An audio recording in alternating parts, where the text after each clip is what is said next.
आज हम बनाएंगे जन्माष्टमी स्पेशल लड्डू गोपाल जी का प्रसाद। हम एक ही तैयारी में दो तरीके के अलग अलग प्रसाद बनाएंगे। Hello friends, welcome to my channel. आज हम बनाएंगे मेवा पाक, जो कि हम एक शक्कर वाली मेवा पाक बनाएंगे और एक गुड़ वाली मेवा पाक बनाएंगे। दो अलग अलग तरीके का प्रसाद हम कृष्ण जन्माष्टमी के लिए बनाएंगे। तो चलिए देख लेते हैं। सबसे पहले कढ़ाई में डालेंगे 2 स्पून भर के घी को अच्छे से गर्म होने देंगे।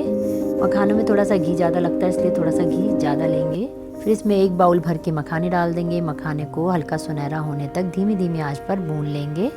मखाने अच्छे से भुन गए हैं, अब हम इनको प्लेट में निकाल लेते हैं। कढ़ाई में 1 स्पून भर के घी और डालेंगे।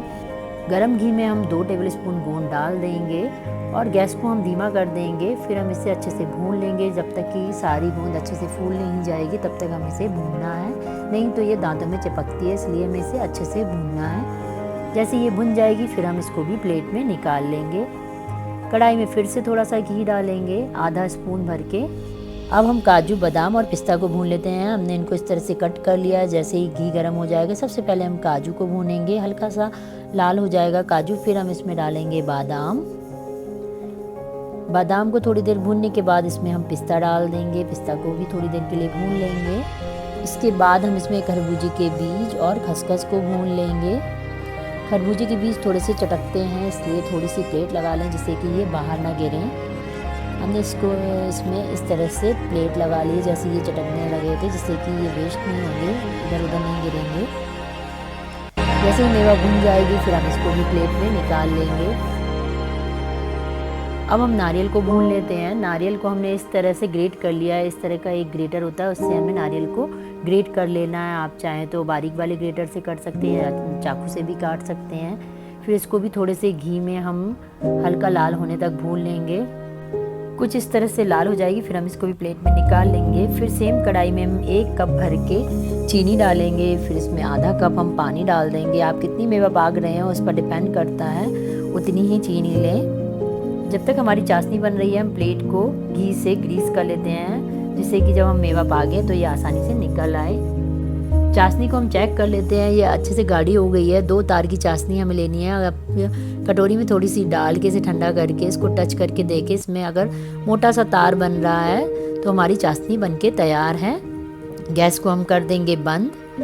फिर हम इसमें डालेंगे सबसे पहले गरी भुनी हुई और मखाने थोड़े थोड़े हमने ले लिए थे, और मिक्स मेवा भी हम इसमें डाल देंगे। फिर हम इसे अच्छे से मिक्स कर लेंगे और तुरंत ही हमें इसे प्लेट में पलटना है, नहीं तो ये कढ़ाई में ही जम जाएगी और इसके पीसेस नहीं कटेंगे। हमें प्लेट में अच्छे से इसको फैला लेना है, कुछ इस तरह से हाथों से अच्छे से सेट कर लेंगे इसको। और ये हमारी मेवा पाक बनके तैयार है। ये तुरंत ही फटाफट से जम जाती है। जैसे ही ये ठंडी हो जाएगी उसे हमें तुरंत ही एयर टाइट कंटेनर में रख देना है, क्योंकि बारिश का सीज़न है। हमारी जो ड्राई फ्रूट है, मेवा है, वो सॉफ्ट हो जाएगी अगर ये बाहर पड़ी रहेगी। अब हम गुड़ पाक की तैयारी कर लेते हैं। मखाने को हाथ से चाहें तो इस तरह से तोड़ लें, या फिर मखाने और गोंद को कुछ इस तरह से तोड़ लेंगे, बिल्कुल बारीक बारीक सा, और सारी मेवा को अच्छे से मिक्स कर लेंगे। फिर हम कढ़ाई में डालेंगे 1 स्पून भर के घी, टेबल स्पून भर के घी। इसमें आधा किलो 500 ग्राम इसमें हम गुड़ डाल देंगे। गुड़ को धीमी धीमी आंच पर पिघलने देंगे। फिर इसमें हम डालेंगे थोड़ा सा सौंठ पाउडर, 1 टीस्पून भर के। सौंठ पाउडर यानी कि जिंजर पाउडर डालने के बाद इसे हम मिक्स कर लेंगे। गुड़ अच्छे से पिघल गया, गैस को हम बंद कर देंगे। कोई भी गुठली नहीं रहनी चाहिए गुड़ की, तब तक हमें पिघलाना है। चाहे तो गैस को बंद कर दें, फिर खोलें। इस तरह से गुड़ को धीमी धीमी आंच पर पिघलाना है। फिर हम इसमें सारे ड्राई फ्रूट डाल देंगे, इसे चलाते हुए मिक्स कर लेंगे।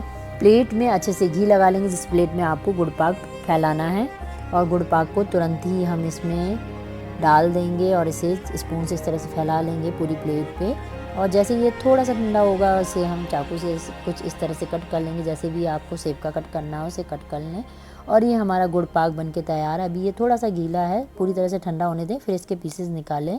और जन्माष्टमी के लिए ये हमारा गुड़ पाक और मेवा पाक बन के तैयार हो गया है।